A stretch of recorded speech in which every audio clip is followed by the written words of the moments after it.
Hi! Welcome to Holy Time TV. Before we start, smash that subscribe button for more videos like this in the future.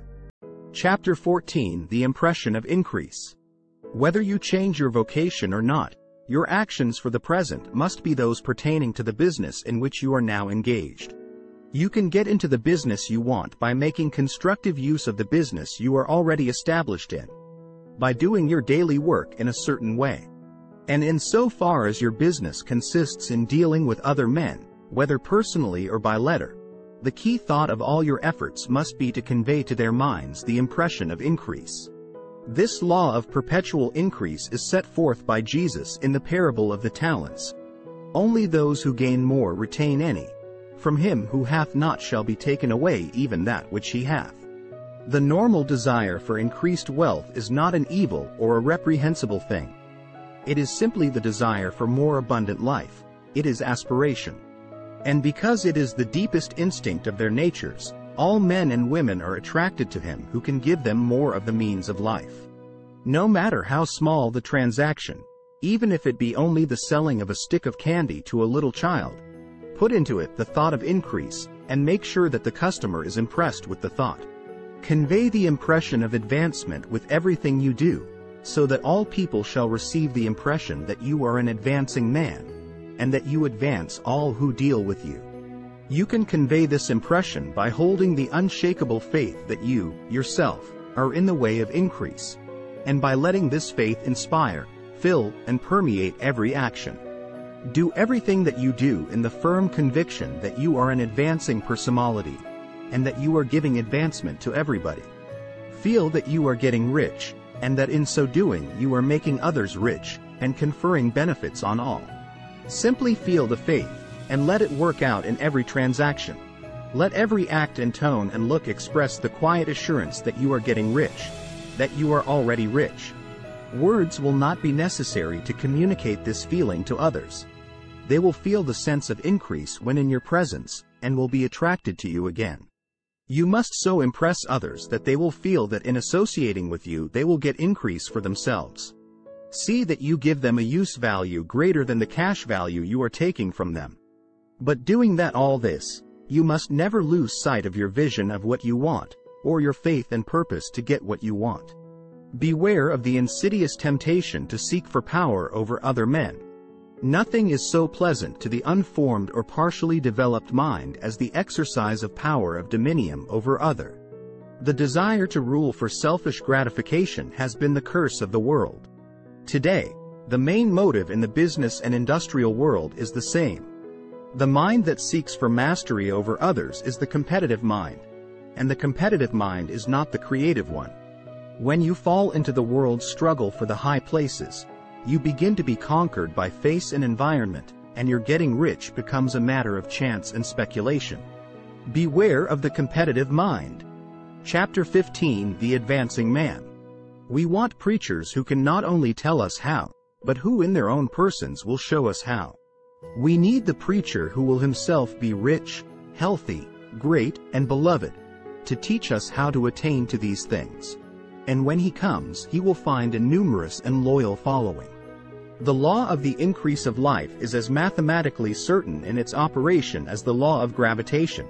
Getting rich is an exact science.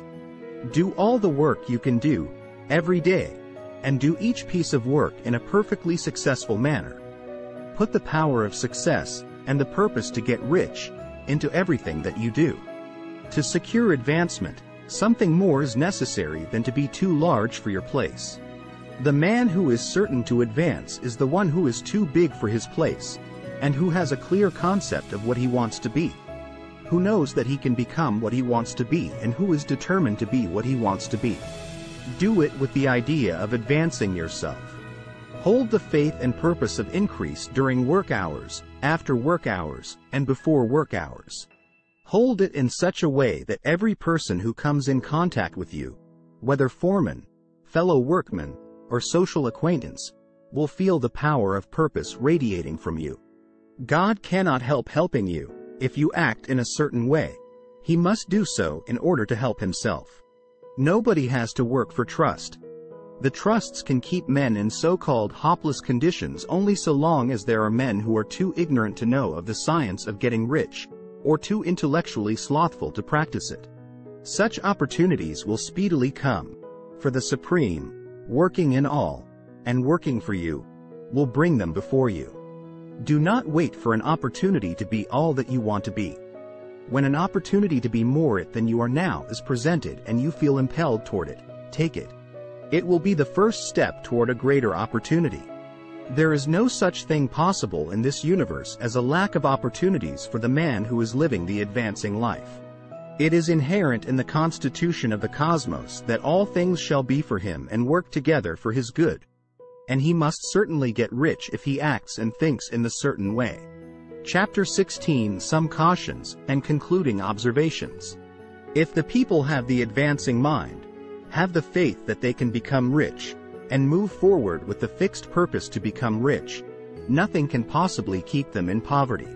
Individuals may enter upon the certain way at any time, and under any government, and make themselves rich, and when any considerable number of individuals do so under any government, they will cause the system to be so modified as to open the way for others. The more men who get rich on the competitive plane, the worse for others. The more who get rich on the creative plane, the better for others. For the present, however, it is enough to know that neither the government under which you live nor the capitalistic or competitive system of industry can keep you from getting rich. When you enter upon the creative plane of thought, you will rise above all these things and become a citizen of another kingdom. But remember that your thought must be held upon the creative plane. You are never for an instant to be betrayed into regarding the supply as limited, or into acting on the moral level of competition. You are concerned with doing today's work in a perfectly successful manner, and not with emergencies which may arise tomorrow. You can attend to them as they come. You will find that every difficulty carries with it the wherewithal for its overcoming. Guard your speech. Never speak of yourself, your affairs, or of anything else in a discouraged or discouraging way. When others are having hard times and poor business, you will find your greatest opportunities. Train yourself to think of and to look upon the world as a something which is becoming, which is growing. If you hold to your faith, you will find that the failure is only apparent.